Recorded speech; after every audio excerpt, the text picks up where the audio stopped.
আসসালামু আলাইকুম। আজকে আমি বেগুন ভাজবো এভাবে করে একটা করে দিয়ে দিচ্ছি।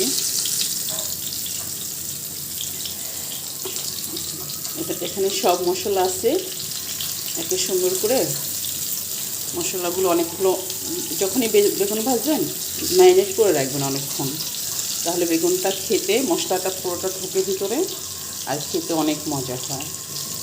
এভাবে করে খেতে পারেন। তারপর দিয়ে একটু ঢেকে দিবেন, তাহলে অল্প তেলে অল্প ইসে হয়ে যাবে।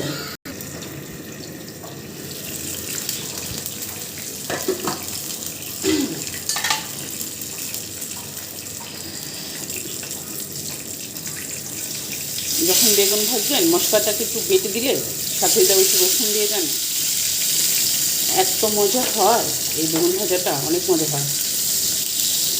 মরিচ, একটু রসুন, সব কিছু দিয়ে হলুদ, এভাবে ভাজলে অনেক মজা লাগে। ভিডিওটা ভালো লাগলে অবশ্যই একটা লাইক কমেন্ট শেয়ার করবেন, পেজটাকে ফলো করবেন, পাশে থাকবেন, ভালোবাসা দিবেন।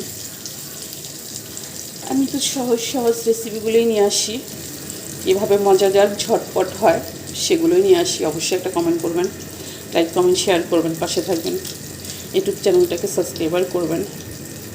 তো শেষ করছি, আল্লাহ হাফেজ।